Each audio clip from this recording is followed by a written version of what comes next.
ಕೇಂದ್ರ ಸಚಿವ ಕುಮಾರಸ್ವಾಮಿ ಅವರು ಹಾಗೂ ಬಿಜೆಪಿ ರಾಜ್ಯಾಧ್ಯಕ್ಷ ವಿಜೇಂದ್ರ ಅವರು ಇವತ್ತು ಪರಸ್ಪರ ಕುಳಿತು ಒಂದು ರೀತಿಯಲ್ಲಿ ಮಾತುಕತೆಯನ್ನು ನಡೆಸಿ ಒಗ್ಗಟ್ಟಿನ ಸಂದೇಶ ರವಾನೆ ಮಾಡುವುದರ ಮೂಲಕ ಬಿಜೆಪಿ ಜೆಡಿಎಸ್ ಒಗ್ಗಟ್ಟಿನ ರಾಜಕಾರಣ ಇವತ್ತು ಒಂದು ಇಂಚು ಮುಂದಕ್ಕೆ ಹೋಯಿತು.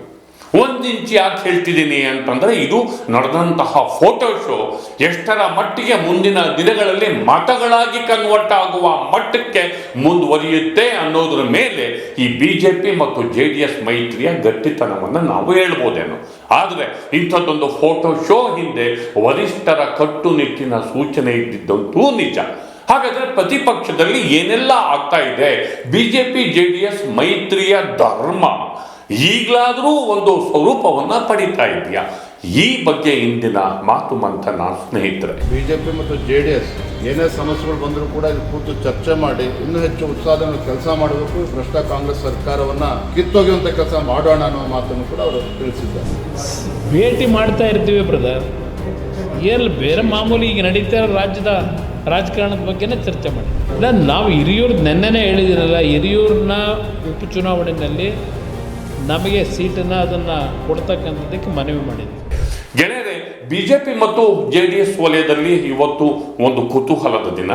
ಅದು ನೀವು ಮಿಂಚಿನ ಸಂಚಲನ ಅಂತಲಾದ್ರು ಅನ್ಕೊಳ್ಳಿ, ಅಥವಾ ಏನಾದರೂ ಒಂದು ತಂತ್ರಗಾರಿಕೆ ಅಂತಲಾದ್ರು ಅನ್ಕೊಳ್ಳಿ. ಇವತ್ತು ಬಿಜೆಪಿ ರಾಜ್ಯಾಧ್ಯಕ್ಷ ವಿಜೇಂದ್ರ, ಕೇಂದ್ರ ಸಚಿವ ಕುಮಾರಸ್ವಾಮಿ ಒಟ್ಟಿಗೆ ಕುಳಿತು ಮಾತುಕತೆಯನ್ನು ನಡೆಸಿದರು.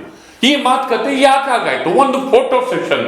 ನೀವು ಯಾರು ಒಪ್ಪಲಿ ಯಾರು ಬಿಡ್ಲಿ, ಇದು ಒಂದು ಫೋಟೋ ಸೆಷನ್ ಅಂತೂ ಗ್ಯಾರಂಟಿ. ಮತ್ತು ಇಂಥದ್ದೊಂದು ಭೇಟಿಯ ಹಿಂದೆ ವರಿಷ್ಠರು ನೀವು ಹೀಗೆ ಮಾಡಬೇಕು, ಹೋಗಿ ಚರ್ಚೆಯನ್ನ ಮಾಡಿ ಎನ್ನುವಂತಹ ಸೂಚನೆಯನ್ನ ಬಿಜೆಪಿ ವರಿಷ್ಠರು ಕೊಟ್ಟಿದ್ದಂತೂ ನಿಜ.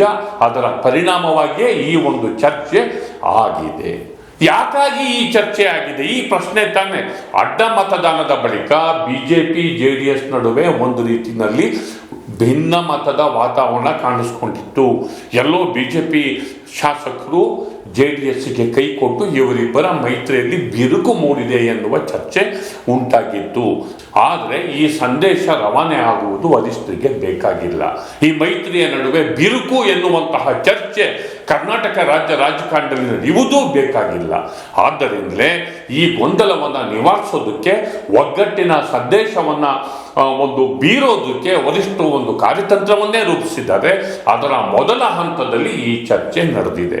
ಎರಡನೇ ಹಂತದಲ್ಲಿ ಸಮನ್ವಯ ಸಮಿತಿ ರಚನೆಯಾಗುತ್ತೆ. ಅದರಲ್ಲಿ ಕುಮಾರಸ್ವಾಮಿಯವರು, ಪ್ರಹ್ಲಾದ್ ಜೋಶಿಯವರು, ವಿಜೇಂದ್ರ ಅವರು, ಅಶೋಕ್ ಅವರು, ಹೀಗೆ ನಾಯಕರು ಇದರಲ್ಲಿ ಇರ್ತಾರೆ. ಈಗಲಾದರೂ ಸಮನ್ವಯ ಸಮಿತಿ ರಚನೆಯನ್ನು ಮಾಡೋದ್ರ ಮೂಲಕ ಕಾಂಗ್ರೆಸ್ ಸರ್ಕಾರದ ವಿರುದ್ಧ ಜಂಟಿ ಹೋರಾಟವನ್ನು ರೂಪಿಸಿದರೆ ಮಾತ್ರ ಇಲ್ಲಿ ಬಿಜೆಪಿ ಜೆಡಿಎಸ್ಗೆ ಉಳಿಗಾಲ ಎನ್ನುವ ಸತ್ಯ ವಿಶೇಷವಾಗಿ ಬಿಜೆಪಿ ನಾಯಕರಿಗೆ ಮನವರಿಕೆ ಆಗಿರುವುದು ಈ ಒಂದು ಹೊಸ ವಿದ್ಯಮಾನ ಎನ್ನುವಂತಹ ಮಾಹಿತಿ ನಮಗೆ ಲಭ್ಯ ಆಗ್ತಾ ಇದೆ. ಅಂದರೆ ಅದಕ್ಕಾಗಿ ಈ ಪಕ್ಷದ ಇಬ್ಬರು ನಾಯಕರು ಮತ್ತು ಶಾಸಕರು ಮತ್ತು ಬೇರು ಮಟ್ಟದಲ್ಲಿ ಇರುವಂತಹ ಅಪನಂಬಿಕೆಗಳು ತೊಲಗಬೇಕು ಅನ್ನೋದು ಮುಖ್ಯವಾದಂತಹ ಉದ್ದೇಶ. ಇವತ್ತು ನಡೆದಂತಹ ಸಭೆಯಲ್ಲಿ ಒಂದು ಸರ್ಕಾರದ ವಿರುದ್ಧ ಜಂಟಿ ಹೋರಾಟ ಮಾಡಬೇಕು, ಪ್ರಬಲ ಹೋರಾಟವನ್ನು ಮಾಡಬೇಕು, ವಿಧಾನ ಪರಿಷತ್ ಚುನಾವಣೆಯಲ್ಲಿ ಒಗ್ಗಟ್ಟಿನಿಂದ ಹೋರಾಟ ಮಾಡಬೇಕು, ಹಿರಿಯೂರು ಉಪಚುನಾವಣೆಯಲ್ಲಿ ಹಾಗೆಯೇ ಧಾರವಾಡ ಉಪಚುನಾವಣೆಯಲ್ಲಿ ಜಂಟಿ ರಣತಂತ್ರವನ್ನು ರೂಪಿಸಬೇಕು ಅಂತ ಈ ಥರದ್ದೆಲ್ಲ ಚರ್ಚೆ ಬಂತು. ಸಹಜವಾಗಿ ಬನ್ನಿ ಈ ಬಗ್ಗೆ ವಿಜೇಂದ್ರ ಏನು ಹೇಳ್ತಾರೆ ನೋಡೋಣ ಬನ್ನಿ. ಪ್ರಚಲಿತ ರಾಜಕಾರಣದ ಬಗ್ಗೆ ಸವಿಸ್ತಾರವಾಗಿ ಚರ್ಚೆನ ನಾನು ಮಾಡಿದ್ದೇನೆ. ಮುಂಬರುವಂತಹ ಉಪಚುನಾವಣೆ ಇರ್ಬೋದು, ಹಿರಿಯೂರು ಮತ್ತು ಧಾರವಾಡ ಕ್ಷೇತ್ರದ ಉಪಚುನಾವಣೆ ಮತ್ತು 4 ಟೀಚರ್ಸ್ ಮತ್ತು ಗ್ರಾಜ್ಯುಯೇಟ್ ಕಾನ್ಸ್ಟಿಟ್ಯೂನ್ಸಿ ಚುನಾವಣೆಗಳು ಏನು ಬರ್ತಾ ಇದೆ, ವಿಧಾನ ಪರಿಷತ್ ಚುನಾವಣೆಗಳು, ಅದ್ರ ಬಗ್ಗೆನೂ ಕೂಡ ಚರ್ಚೆ ಮಾಡಿದ್ದೇನೆ. ಈಗಾಗಲೇ ಭಾರತೀಯ ಜನತಾ ಪಾರ್ಟಿ 3 ಕ್ಷೇತ್ರಗಳಲ್ಲಿ ನಮ್ಮ ಅಭ್ಯರ್ಥಿನೂ ಕೂಡ ಘೋಷಣೆ ಮಾಡಿದ್ದೇವೆ. ಅದಕ್ಕೆ ಜೆಡಿಎಸ್ ಪಕ್ಷದ ಸಹಕಾರವನ್ನು ಕೂಡ ನಾನು ಕೇಳಿದ್ದೇನೆ. ಮತ್ತು ಇಂಥ ಭ್ರಷ್ಟ ಜನವಿರೋಧಿ ಕಾಂಗ್ರೆಸ್ ಸರ್ಕಾರವನ್ನು ಮುಂದಿನ ದಿನಗಳಲ್ಲಿ ಕಿತ್ತು ಒಗಿಬೇಕು ಅಂತ ಹೇಳಿದ್ರೆ ಬಿಜೆಪಿ ಮತ್ತು ಜೆಡಿಎಸ್ ಮಧ್ಯೆ ಇನ್ನೂ ಹೆಚ್ಚು ಸಮನ್ವಯತೆಯಿಂದ ಕೆಲಸ ಮಾಡಬೇಕು ಅನ್ನೋ ವಿಚಾರವನ್ನು ಕೂಡ ನಾನು ಚರ್ಚೆ ಮಾಡಿದ್ದೇನೆ. ಹಾಗಾಗಿ ತತ್ಕ್ಷಣ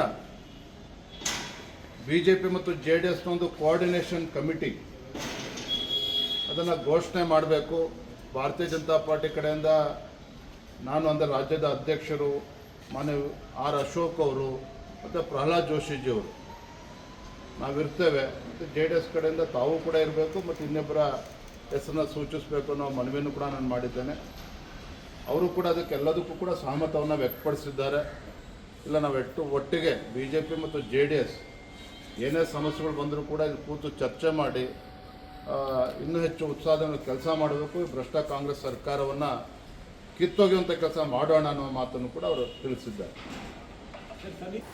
ವಿಜೇಂದ್ರ ಅವರ ಪ್ರತಿಕ್ರಿಯೆ ನಾವು ನೋಡಿದ್ವಿ. ಕುಮಾರಸ್ವಾಮಿ ಅವರು ಕೂಡ ಪ್ರತಿಕ್ರಿಯೆಯನ್ನು ಕೊಟ್ಟಿದ್ದಾರೆ. ಒಂದು, ನಾವು ಹಿರಿಯೂರು ವಿಧಾನಸಭೆ ಚುನಾವಣೆಯನ್ನು ನಮಗೆ ಬಿಟ್ಕೊಡಿ, ಆ ಒಂದು ಕ್ಷೇತ್ರವನ್ನು ನಮಗೆ ಬಿಟ್ಕೊಡಿ, ನಾವು ನಮ್ಮ ಕ್ಯಾಂಡಿಡೇಟನ್ನು ಹಾಕ್ತೇವೆ, ನೀವು ನಮಗೆ ಬೆಂಬಲವನ್ನು ಕೊಡಿ ಅಂತ ಅವರು JDS ಅವರಿಗೆ ಕೇಳ್ಕೊಂಡಿರುವಂಥ ಮಾಹಿತಿ ಅವರು ಖುದ್ದು ಅವರೇ ಹೇಳಿದ್ದಾರೆ. ಅವ್ರದ್ದೊಂದು ಪ್ರತಿಕ್ರಿಯೆ ನೋಡೋಣ ಬನ್ನಿ.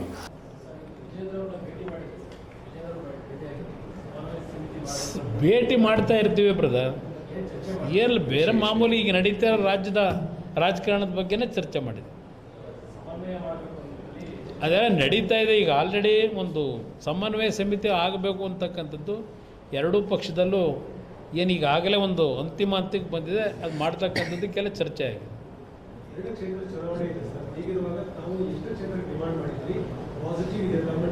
ಇಲ್ಲ, ನಾವು ಹಿರಿಯೂರು ನೆನ್ನೆನೇ ಹೇಳಿದ್ದೀನಲ್ಲ, ಹಿರಿಯೂರಿನ ಉಪಚುನಾವಣೆಯಲ್ಲಿ ನಮಗೆ ಸೀಟನ್ನು ಅದನ್ನು ಕೊಡ್ತಕ್ಕಂಥದ್ದಕ್ಕೆ ಮನವಿ ಮಾಡಿದ್ದೀವಿ. ಆಯಿತು, ಚರ್ಚೆ ಅಂತೂ ಆಯಿತು, ಇಬ್ಬರು ನಾಯಕರು ಮಾತನ್ನಂತ ಆಡಿದ್ದಾರೆ ಸರಿ. ಆದರೆ ಇದು ಕೇವಲ ಫೋಟೋ ಸೆಷನ್ನಿಗೆ ಸೀಮಿತಗೊಳಿಸಿ ಗೊಂದಲ ಇನ್ನೂ ಮುಂದುವರೆದ್ರೆ ಈ ಚರ್ಚೆಗೆ, ಈ ಸಮನ್ವಯ ಸಮಿತಿಗೆ ಏನೂ ಅರ್ಥ ಇಲ್ಲ.